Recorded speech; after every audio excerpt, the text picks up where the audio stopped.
First, I needed to prep the subfloor for tile, and you don't want to lay tile directly on an OSB subfloor, as the OSB will expand and contract at a different rate than the tile, and you'll end up with cracking. To deal with this, you need to cover the subfloor with either cement board or use an uncoupling membrane, which is what I went with. This orange plastic sheeting called Ditra is made by Schluter and is available in these smaller rolls that are great for a smaller space like this one. And the purpose of this product is to uncouple your tile from the subfloor, which allows the subfloor, whether that's concrete or wood, to expand and contract while allowing the tile to stay put, which reduces cracking. Anyway, to install this Schluter Ditra, I first needed to cut a few sections the size to fit in the space, and since this stuff is plastic, it cuts easily with a utility knife or scissors. Once I had the pieces fit, I could go ahead and start dry fitting the tile. And for this project, I went with this really nice looking 12 by 24 inch large format tile from the Mohawk Forever style line from Lowe's. And this tile is waterproof, stain proof, and scratch resistant, so it's great for high traffic areas. And Mohawk uses a proprietary wear guard glaze to give it this added durability. Step in dry fitting the tile was to figure out how much I was going to need to rip off the first row of tile, and as it turned out, these tiles fit almost perfectly in this space. So I added the tiles with a 3/16 inch spacer, which is the gap I was leaving for the grout, between each of them, as well as between the first tile and the wall. And luckily, I only needed to remove about 7/8 of an inch from the first row to have the tile end where I wanted it. Next, I removed the Ditra temporarily so that I could mark out the center point of the room as well as the offset I was going with. And on a larger room, you would mark these lines with a chalk line and also install your tile from the center of the room, but honestly, on a room this small, it was easier to just mark my lines with permanent marker and install them starting in the back of the room. Also, on large format tile like this, you don't want an offset greater than 33%, otherwise you'll end up with more lippage. And that means your typical brick pattern with a 50% offset will not really work with large format tile. I went with a 6-inch offset, which worked out to about 25%, and I think this looked great and also meant I ended up with very little tile waste. With my offset laid out, I could start marking tiles to be cut. To mark where to cut, I would flip the tiles around 180 degrees, place a set of spacers between the wall and the tile, and then use another spacer at the end I would be cutting to know where to mark my line. And I used a tile saw here, but honestly a manual snap cutter would have worked fine for about 90% of the cuts on this project. Anyway, I first cut the two tiles on the ends to length, and then I ripped all 4 of the tiles in this first row to width. After making my cuts, I could go back and fit the tiles, and then I could finally dry fit that first row.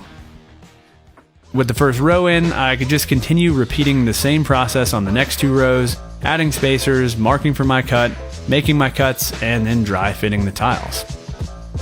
When I got to the last row, I needed to undercut the door jamb and trim before I could get the tile fit. To do this, I took a scrap piece of Ditra and a tile and used that as a guide for my oscillating tool.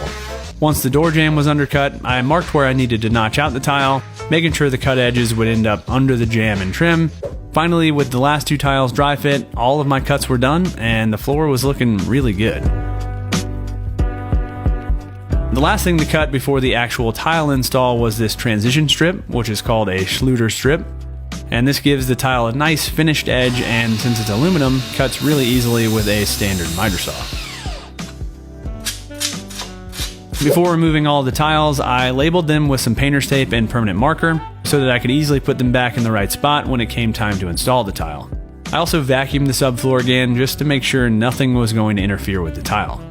With that, I can move on to actually laying the tile, which was something I was honestly pretty nervous about. To help me get the thin set consistency right, I decided to go with this thin set mortar system from Map-I, which I picked up at Lowe's, and it clearly outlines the liquid to powder ratio. So in this case, I was using this polymer additive as my liquid rather than water, as it helps the thin set bond to the subfloor better. So I used the entire 2-gallon container, and then I used this uncoupling membrane mortar, which again called for the entire bag to be used. I mixed the thin set for a few minutes, making sure everything was nicely incorporated, and then let the thin set sit for about 5 minutes. And this rest period gives the thin set time to absorb the moisture and smooth out, and this is called slaking and is extremely important. So after slaking for 5 minutes, I mixed the thin set again, and then it was ready to use. That was, of course, after bringing this 60-pound bucket of thin set upstairs. Before applying the thin set, I wipe down my subfloor with a damp sponge, and this both cleans any remaining dust off of the subfloor, but also wets it slightly, just to ensure the subfloor doesn't suck up too much moisture out of the thin set. This first layer of thin set is to adhere the membrane itself to the subfloor, not the tile. And as you can see, as I laid the thin set, I really tried to work it into the subfloor to make sure I ended up with a good bond. After working in the thin set, I added a slightly thicker layer and then used the notch side of my trowel to comb the thin set. And this Schluter system requires one of a few specific notch patterns, so just make sure to follow the directions there. With the thin set in place, I could add the first piece of the membrane. I laid it in place and then worked the membrane into the thin set with a rubber grout float. This membrane has a fleece backing that bonds with the thin set, and it's extremely important that it's worked into the thin set well. After finishing the first section, I repeated the same process for the other section, which went a little bit smoother since I was getting more comfortable with the trowel. Once the second section was in place, I removed any excess thin set and then I could start laying the tile. And this was essentially more of the same process, except that I needed to use a different trowel with a bigger notch pattern since I was using large format tiles. And the notches in the thin set allow the air to escape from beneath the tiles, and these larger notches give that air more room to escape with the larger tiles. One other thing I needed to do here was fill in that waffle pattern on the membrane to make sure there was enough thin set so that the tiles bonded well. When spreading the thin set, I would only work in sections that I could get tile onto within about 15 minutes, as I didn't want the thin set setting up before I could get the tile set in place. Setting the tile was easy. I just put the tile in place, wiggled the tile side to side, which collapses those notches and really bonds that tile with the thin set. And then I added spacers around the tile to keep it from moving around when I added the next tile. So I just kept working my way down the line, and then I could place that last tile. And before I did that, I also needed to add that transition strip, which I should have done before laying the last row of tile. And the strip goes between the tile and the membrane and is held in place by the thin set. Once the strip was in place, I could lay the last tile, also refreshing that thin set, and you can see that there was a little bit of lippage between that tile below the trim and the center tile. And this was again because the trim was pushing down on the tile, causing it to lift slightly, and I didn't feel like there was much I could do at this point, so I just left it alone. After setting that last tile and breathing a sigh of relief, I cleaned up any excess thin set from the subfloor, between the tiles, and on the baseboards, and then I let it set up for about 24 hours. The next day, I removed all the spacers and painter's tape, as well as any thin set that I might have missed, and I found that the scouring pad on a kitchen sponge did a really great job here, as well as a putty knife for any bits between the tiles. The next step in the tile process was grouting, which really gives the tile a finished look.